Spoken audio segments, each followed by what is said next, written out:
esta historia de la filosofía. Ya estamos en el siglo XIII con la filosofía escolástica o filosofía de la Edad Media. Y hemos hecho ya deducciones sobre la importancia de la filosofía en estos tiempos, pero también en el pasado. La filosofía ha reflexionado sobre el ser humano, sobre el mundo y Dios. Claro está, con todas esas personas que creen en ese ser superior, que ahorita lo vamos a ver ya con un genio de la época de la Edad Media y precisamente, como se ha dicho, uno de los grandes que fue discípulo de Alberto Magno, que ya lo hemos reflexionado por esta vía.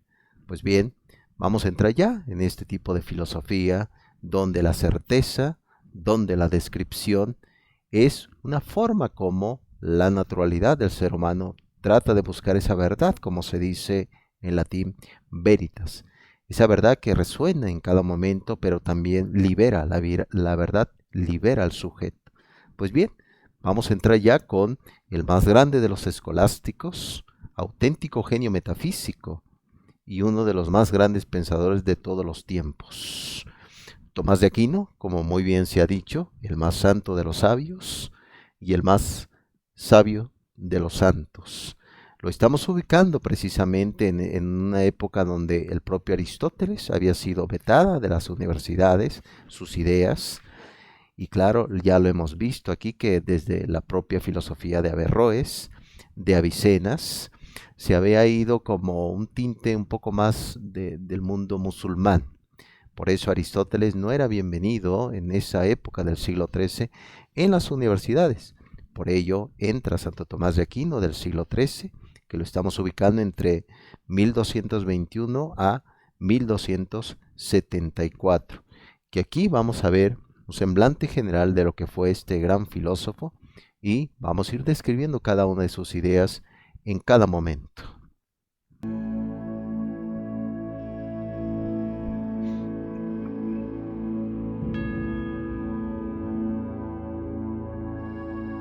Los padres de Tomás pertenecían a la nobleza. Tuvo 6 hermanos y 5 hermanas, pero su padre decidió preparar al niño para que algún día pudiera ser elegido abad del monasterio benedictino de Monte Cassino. Ello sería conveniente para asegurar la fortuna familiar. Por eso, a los 5 años, lo envió a ese monasterio para iniciar su educación. Tomás permaneció durante 9 años en Monte Cassino y en 1239 fue a la Universidad de Nápoles para continuar sus estudios. Profundizó sus conocimientos de filosofía y se relacionó con algunos religiosos de la Orden de Predicadores, fundada por Santo Domingo de Guzmán. Tomás decidió ingresar en ella, pese a comprender que su familia, que esperaba que hiciera carrera en la jerarquía eclesiástica, no podría estar de acuerdo con tal decisión. La orden dominicana, al igual que la franciscana, no daba a sus miembros más futuro que el de frailes mendicantes.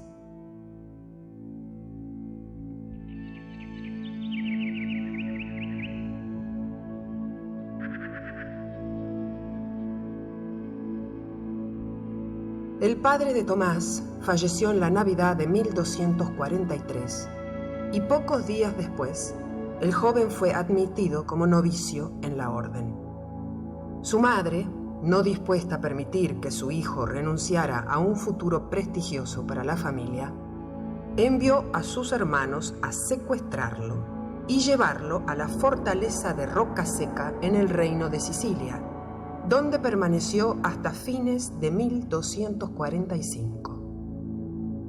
Finalmente, con la complicidad de sus hermanas, el corpulento novicio, que además de medir casi 2 metros de altura, era bastante obeso, se descolgó por la noche desde la ventana de sus habitaciones con una suerte de soga formada por sábanas y cortinas anudadas y escapó. Frente a los muros de la fortaleza, lo esperaba el director espiritual de los dominicos, Fray Juan de San Julián, con 2 caballos. Ambos huyeron de inmediato a Nápoles. Luego de completar su noviciado, Tomás fue enviado a Colonia para estudiar teología con el maestro Alberto Magno. Allí permaneció entre 1248 y 1251 como discípulo, y luego, una vez ordenado sacerdote, hasta 1252 como maestro bajo la dirección del propio Alberto.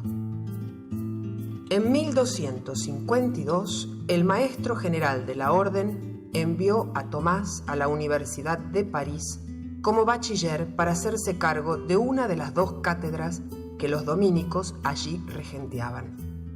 Los franciscanos tenían bajo su dominio solo una. Entretanto, el resto de las cátedras eran impartidas por maestros seculares, quienes comenzaron a recelar a los religiosos, puesto que sus clases eran las más concurridas. Las tensiones desencadenaron choques violentos entre los estudiantes universitarios y medidas arbitrarias por parte del claustro contra los maestros religiosos. Los concurrentes a las clases de estos eran amenazados para que no asistiesen. Algunos alborotadores irrumpían en las cátedras para generar desorden. Se apedreaba a los maestros, que debían movilizarse con guardia armada, y se llegó a disparar flechas contra las ventanas de los conventos.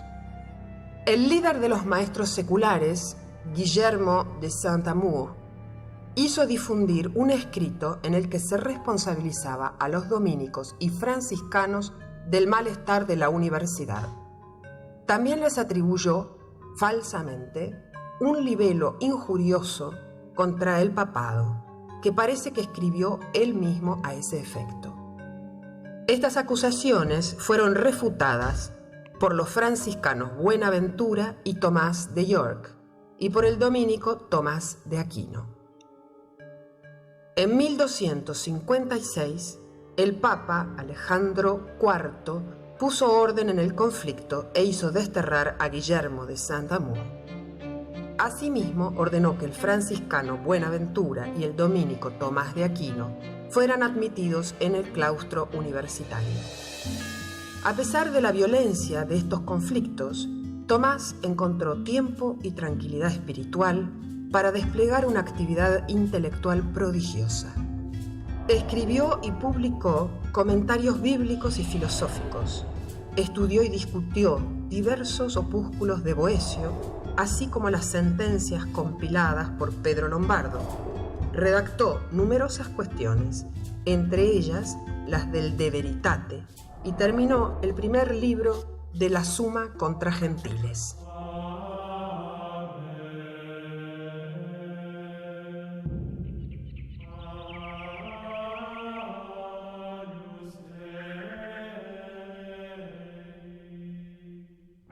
Entre 1259 y 1268 fue enviado por su orden a Italia y nombrado predicador general en el capítulo de Nápoles. En cumplimiento de las obligaciones correspondientes a ese cargo, viajó frecuentemente a diversas ciudades italianas, residiendo donde se instalase la corte pontificia. En este período fue teólogo, consultor del Papa. En estos años terminó su Summa contra Gentiles y su comentario a la obra del pseudo Dionisio, a pedido del Papa Urbano IV, redactó la glosa evangélica conocida como Catena Aurea y otros textos. También se ocupó de temas doctrinales, teológicos y filosóficos. Quizá fue este el período más prolífico de su vida.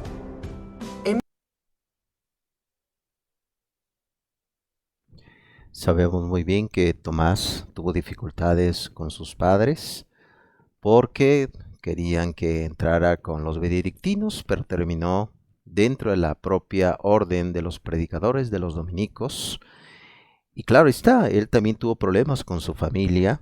Su padre había decidido su futuro por él.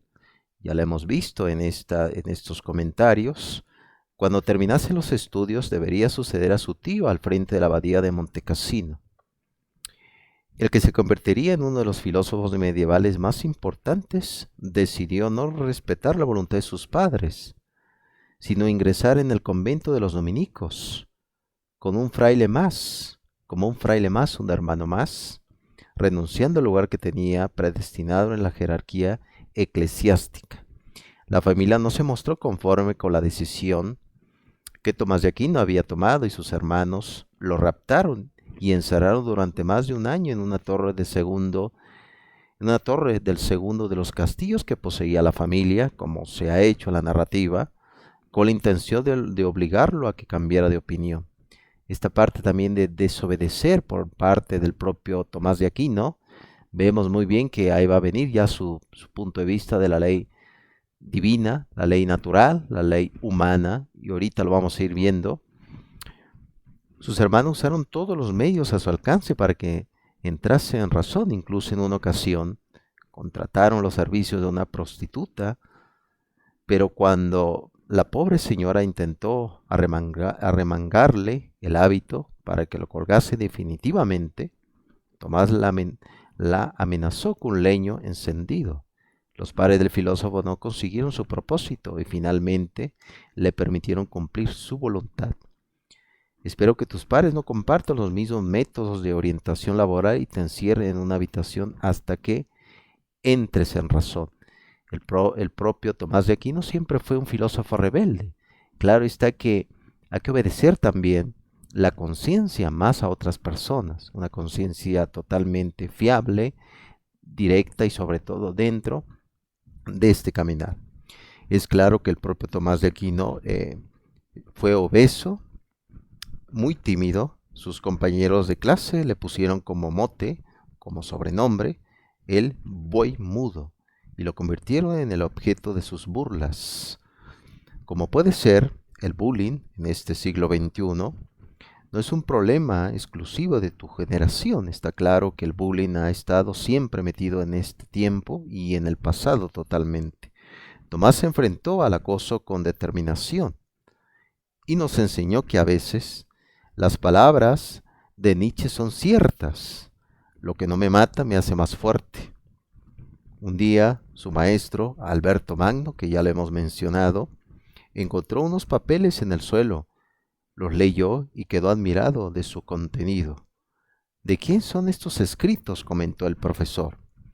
Preguntó a sus alumnos. Los compañeros de Tomás no perdieron la ocasión de reírse de él. Del buey mudo. Gritaron señalándolo. Alberto los interrumpió en seco. Ustedes llaman a Tomás buey mudo, pero yo les anticipo que los sabios mugidos de este buey se escuchará por todo el mundo. Y así ha sido. Tomás se convirtió en uno de los pensadores más extraordinarios que ha habido y sus mugidos todavía resuenan en las aulas del siglo XXI, como en esta cápsula filosófica. De todos aquellos que lo humillaron, no sabemos nada. Precisamente lo que hemos ya revisado, la propia filosofía de Tomás de Aquino es una gran síntesis del aristotelismo. Toma Aristóteles, lo depura y le da una acción realmente reflexiva y el punto de vista también de la propia filosofía en tratar de explicar y en tratar de dar también certeza sobre el mundo. Pues bien, ya hemos visto ya la Suma Teológica, la Suma contra los Gentiles, etcétera, etcétera, parte de esas grandes y puntos de vista, pero llegó un momento que Tomás de Aquino empezó a ya no escribir, entró en éxtasis espiritual, y nos recuerda precisamente cómo su amigo y secretario Reginaldo de Piperno le exhortaba a terminar su obra. Pero es claro que el propio Tomás de Aquino decía que su conocimiento era muy limitado a todo lo que había visto, y casi de vaciedad que tenía su propia obra para un hombre profundamente religioso como Tomás. ¿Cómo es posible que no quiera seguir escribiendo? Ante el misterio de la muerte y la esperanza del encuentro con Dios. Fue sorprendido por la muerte a los 53 años, el 7 de marzo de 1274, en el monasterio cisterciense de Fosonova, de viaje hacia León, ciudad que se dirigía por mandato del Papa Gregorio X, participar en el concilio que ahí se celebraba. Sabemos muy bien que esta filosofía de este gran filósofo sobre todo nos brinda también pautas para poder también defender la fe en estos tiempos difíciles, de mucha incertidumbre y sobre todo debemos de dar certeza de todo lo que podemos hacer. Sin duda alguna, las ideas, sobre todo el punto de vista crítico del propio Tomás de Aquino, nos da un punto de vista interesante, sobre todo saber hacia dónde queremos ir y sobre todo dar certeza de nuestra propia vida. La filosofía, en efecto, a veces se limita en expresar ideas, pero al final de cuentas vemos que siempre va a existir un punto de vista personal y ese punto personal nos va a dar precisamente lo que hizo este filósofo de Italia, Santo Tomás de Aquino. Muy bien, vamos a ver ya su doctrina. Dice así, uno del primer punto, dice, razón y fe, filosofía y teología. Tomás da comienzo a la Suma contra los Gentiles, haciendo suya las palabras de Hilario de Poitiers. Sé que debo a Dios, como principal deber de mi vida, que todas mis palabras y mis sentidos hablen de Él y correctamente. Precisamente dice el propio Tomás de Aquino que el fin último de toda filosofía es Dios, es la causa final, como decía el propio Aristóteles, es el ser totalmente que se debe a todos los entes, es decir, los entes finitos, el ser humano, la naturaleza, todas las cosas sensibles del mundo. Pero además dice Tomás de Aquino, la filosofía posee su propia configuración y autonomía, pero no agota todo lo que se puede decir y conocer. Es preciso integrarla con todo lo que contiene la doctrina sagrada acerca de Dios, del hombre y del mundo. Vemos muy bien que ya en su momento Tertuliano llegó a decir que la filosofía era la locura de ese mundo en ese tiempo. Pero aquí dice Tomás de Aquino, no, la filosofía es una de las herramientas por el cual el sujeto, la persona, puede apelar para dar razones de sí mismo y sobre todo dar razones de la propia existencia. Por ello, dice en el segundo punto, la teología no sustituye la filosofía. Tomás escribe en la Suma contra los Gentiles a propósito de las verdades que hace referencia a Dios. Existen algunas verdades que superan todos los poderes de la razón humana, por ejemplo, que Dios es uno y trino. Hay otras verdades en las que se puede llegar a través de la razón natural, por ejemplo, que Dios existe, que Dios es uno y otras semejantes. En otras obras expone el propio Tomás de Aquino que verdades naturales y verdades sobrenaturales. Pero en este caso, los 3 primeros libros están dedicados a las verdades que considera accesibles a la razón. Tomás de Aquino también pone ciertas limitaciones a la razón. Sabemos muy bien que en este siglo XXI hay cierto como fe absoluta en la ciencia, pero no hay que perder de vista que la ciencia, al igual que la propia tecnología, también pertenece al ser humano y también tiene limitaciones, como todo lo que podemos observar del propio mundo. Y así inclusive llega a decir que el saber teológico, pues no sustituye al saber filosófico, ni la fe sustituye la razón, porque la fuente de la verdad es sólo una. Aquí hace, al igual que Alberto Magno hizo en su momento, la diferencia entre lo que es filosofía y lo que es teología. Y eso es importante, pero bueno, al final de cuentas sabemos que desde el punto de vista filosófico hay ciertas limitaciones y hay muchas cosas que no se pueden explicar. Pero existe eso, es decir, la filosofía en su momento, desde Tales de Mileto, cuando hace la predicción del eclipse solar en el 585 a.C., vemos ya un esfuerzo por el ser humano por entender la naturaleza. Pero esa naturaleza, ese universo, no se hizo, ahorita lo vamos a ver en las vías de la existencia de Dios, no surgió de la nada, dice Tomás de Aquino. Claro está, ahorita hay presupuestos científicos, etcétera, pero ¿por qué estamos en el mundo? ¿Por qué existe cosas en el mundo? ¿Por qué existe seres sensibles, seres, entes, como le llamó Tomás de Aquino, que están ahí, una piedra, una montaña? ¿Por qué están ahí? ¿Hacia dónde se dirigen? Tiene sentido que exista. todo eso entra dentro de ese pensamiento de este gran filósofo de la época de la Edad Media. Y también habla, claro está, sobre la estructura fundamental de la metafísica. Sabemos muy bien que esa palabra viene de Andrónico de Rodas, del primer siglo. Andrónico de Rodas le puso ese nombre que significa después de la física. Tomás de Aquino, al igual, toma todas las ideas de Aristóteles. Aristóteles le llamó la filosofía primera. Esa filosofía primera o segunda navegación, como le llamó Platón, el propio Tomás de Aquino lo toma, la metafísica, y habla sobre el ente lógico. El ente son los seres sensibles del mundo, las personas, los árboles, el mundo, los entes. Pero hay un ser. Ese ser se debe a él toda la existencia, comenta el propio Tomás de Aquino. Pues bien, ese es precisamente el tema fundamental de la metafísica, el Dios, y claro está, el propio Tomás habla sobre el ente real, el ente que está ahí en el mundo. Es decir, el ser humano es un animal racional, es un animal político. Ese animal racional se da cuenta de su existencia, pero a la vez se da cuenta hacia dónde va, hacia esa finitud. Y dentro de esa finitud debe de haber también seres, en ese caso Dios, que de él venga toda la existencia. Pues bien, eso es parte de ese concepto, de esa generalidad del propio Tomás de Aquino. Claro está que en el tercer punto que vamos a desarrollar, dice Tomás de Aquino, los trascendentales, uno, verdadero y bueno. Aquí, Tomás de Aquino, al igual que en su momento hablaba el propio San Agustín sobre el concepto del mal, comentaba precisamente que el propio Tomás de Aquino pertenece a lo que se va a llamar la filosofía del realismo, moderado realismo. Es decir, los universales, que ya lo hemos visto ya con Boecio, y al igual Boecio tuvo cierta concepción realista, moderada.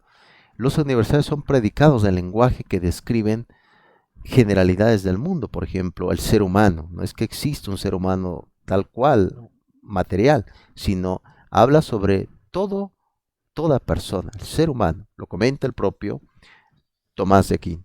Claro, habla acerca de los trascendentales. Les había comentado que dentro de la filosofía de Tomás de Aquino habla precisamente de esto, sobre el punto de vista crítico sobre el ente, sobre el ser, que es Dios totalmente inmutable, es lo que dice Tomás de Aquino. Y claro está, en el cuarto punto, la analogía del ser, dice en el libro cuarto de la metafísica de Aristóteles, escribe que el ente se predica de las cosas de una forma múltiple y diversa, pero siempre en relación con un ente privilegiado, un esencial particular. Precisamente vemos que en el mundo las cosas desaparecen, las cosas vuelven, nacen desde esa interacción humana, pero en un momento las cosas no existieron, dice Tomás de Aquino. Debe de haber un ser inmutable que de ahí venga toda la existencia. Pues bien, dentro de esta categoría, de esta idea, de esta reflexión del propio Tomás de Aquino, vemos ya lo que viene y se dice así. En el quinto punto dice Tomás de Aquino, las 5 vías para demostrar la existencia de Dios. Primera vía, la vía del cambio. Escribe Tomás en la Suma Teológica. La primera vía y la más evidente es la que parte del cambio. En efecto, es cierto y consta a nuestros sentidos que en este mundo cambian algunas cosas. Ahora bien, todo lo que cambia está movido por otro, porque una cosa no cambia si no es en potencia. Aquí en lo que acaba el cambio y por lo contrario mueve, es decir, provoca un cambio en la medida en que es acto. Vemos muy bien que aquí potencia y acto lo retoma del propio Aristóteles. Por ejemplo, una semilla está en potencia de llegar a ser árbol y ese acto está en ese recorrido de ser. Por lo tanto, aquí viene ese gran debate sobre el ser humano, en qué momento es una persona, desde la concepción o desde que exista ciertos derechos sociales. Precisamente Tomás de Aquino dice, bueno, una persona no se mide por su racionalidad, sino por su esencia. A nivel filosófico, a nivel genético, el ser humano ya es desde la concepción. No es que sea en potencia de llegar a ser acto de ser persona, sino ya es ser humano. Claro está, viene cualidades racionales que se vienen adquiriendo, pero dice Tomás de Aquino, una persona ya es en esencia ser humano desde la concepción. Pues bien, la vía del cambio es eso. En el mundo existe personas, árboles, naturaleza, pero todo eso va cambiando totalmente. Y ese cambio es muy evidente. Pues bien, dentro de ese cambio debe de haber alguien que no cambia y que ha ayudado a generar ese cambio para que las personas existan en el mundo. La vía del cambio dice, todas las cosas del mundo van cambiando constantemente. Vean, la vida ya no es la misma, el mundo va evolucionando, pero ese cambio llega un momento que se termina. Por lo tanto, ¿quién generó ese cambio? ¿De dónde viene cada una de las personas? ¿De dónde viene mi mamá, mi mamá, mi mamá? La mamá de mi mamá, etcétera, etcétera, ¿no? Es claro que muy bien comentó Frederick Copleston que la prueba de la existencia de Dios para el propio Tomás de Aquino es totalmente vertical, no horizontal. Claro, hay un salto por ahí, pero esa es parte en la vía del cambio. Muy bien, vamos con la siguiente vía, siguiente punto, que dice así: la vía de la causalidad eficiente. La segunda vía parte de la naturaleza de la causa eficiente. En el mundo de las cosas sensibles nos encontramos con que existe un orden de causas eficientes. No se conoce ningún caso y en realidad no es posible en el que una cosa sea causa eficiente de sí misma, porque entonces tendría que ser antecedente a sí misma, lo cual es imposible.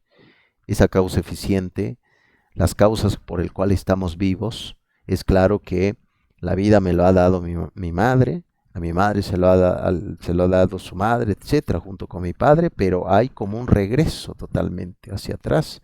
Pero llega un momento que el ser humano no se dio a sí mismo la vida, lo que dice Tomás de Aquino, y debe haber un momento que debe de existir esa causa eficiente que provocó todas las causas eficientes, pero al igual esa causa eficiente final se debe a sí mismo la propia existencia. Vayan haciendo sus cálculos, sus reflexiones sobre este punto de vista. Y además, claro está, esa es como la segunda vía de la existencia de Dios. Vamos con la tercera vía, que dice así: la vía de la contingencia. Dice Tomás de Aquino, la tercera vía está tomada de la posibilidad y se desarrolla así. En la naturaleza hallamos cosas que es posible que sean y que no sean, porque nos encontramos con que se engendran y se corrompen, y por consiguiente, tanto le es posible ser como no ser. Pero es imposible que exista siempre, porque lo que puede no ser, en algún momento no es. Es decir, aquí hay como un choque, inclusive con lo que se ha dicho de la generación espontánea, de la evolución, etc. Es decir, de la nada nos surge algo dentro de la vida humana, claro está. Es decir, el ser humano, ¿de dónde viene? ¿De dónde venimos? ¿Por qué existe este mundo? ¿Por qué existe la naturaleza? ¿Por qué existe este país? ¿Por qué existe todo esto? Eso es lo que habla de la vía de la contingencia. En algún momento hubo una nada, dice Tomás de Aquino. Es lo que comenta. Muy bien, esa es lo que es la tercera demostración de la existencia de Dios. Vamos con la cuarta, que dice así: la vía de los grados de perfección, dice Tomás de Aquino. La cuarta vía está tomada de la gradación que puede encontrarse en las cosas.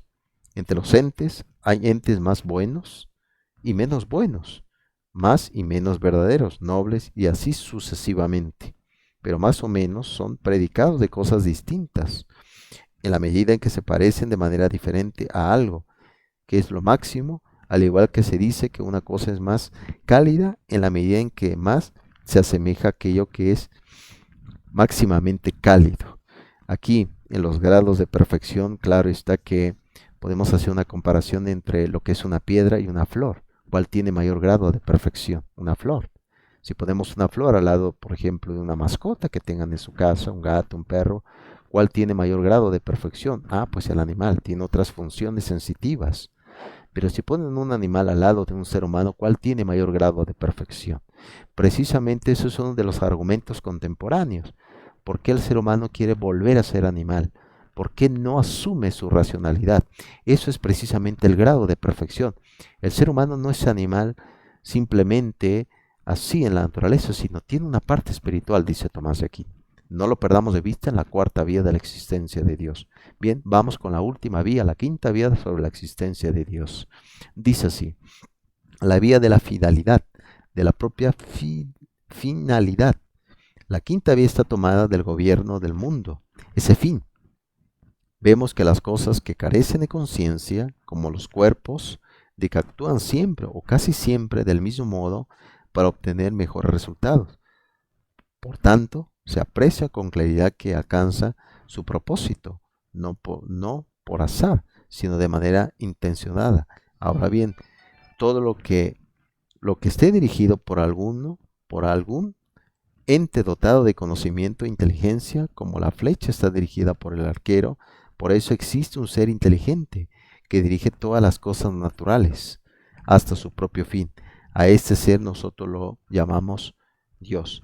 La vía de la finalidad de esta propia finalidad es que todas las cosas tienen un fin, sea la piedra, sea un árbol, sea una montaña, sea un país, etc.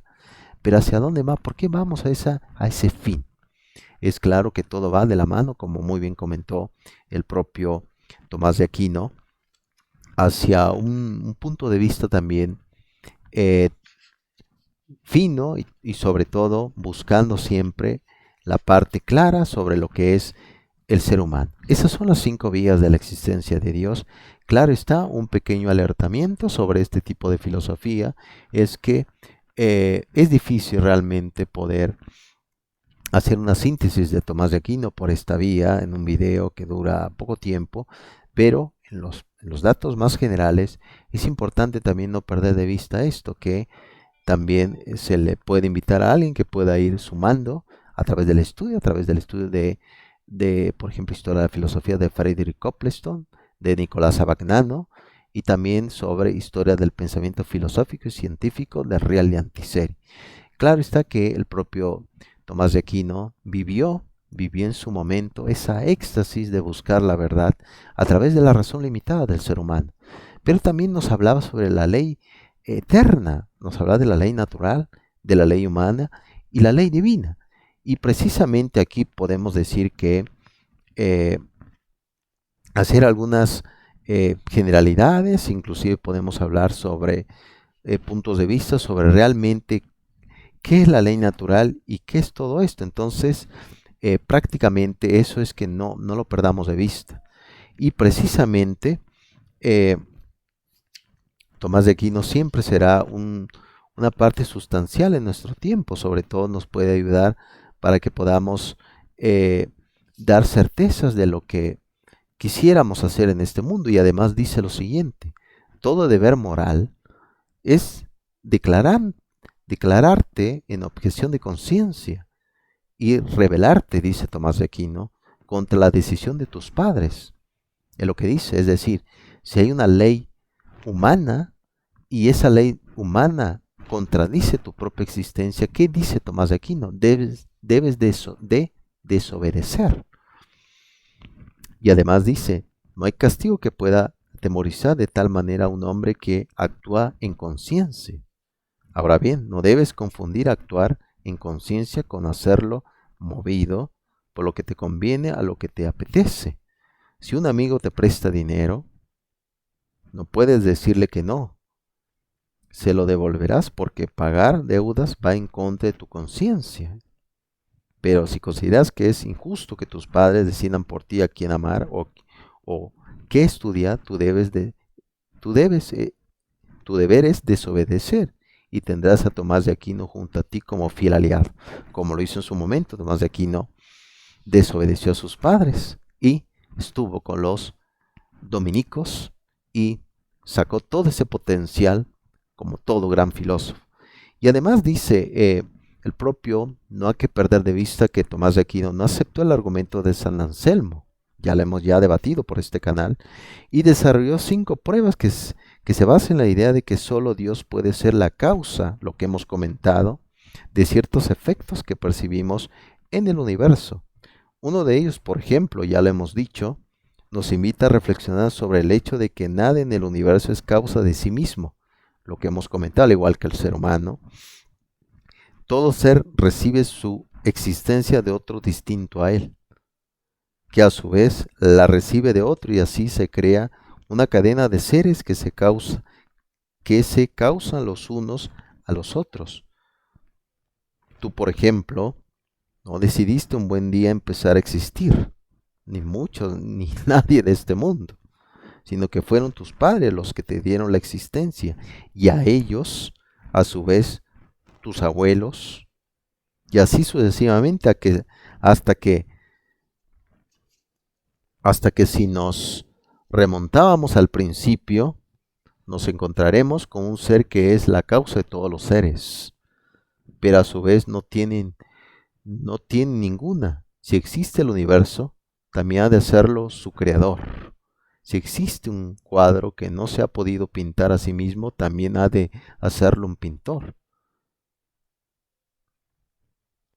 El problema de estos argumentos, diseñado por Tomás de Aquino y conocido como las 5 vías que le hemos ya comentado, es que se basa en una imagen del universo y en una física que están ya superadas, es lo que les había comentado. Pero bueno, de todos modos, este tipo de ideas filosóficas de Tomás de Aquino debe de darnos también una parte, y sobre todo pensar de que el esfuerzo racional del ser humano siempre ha existido.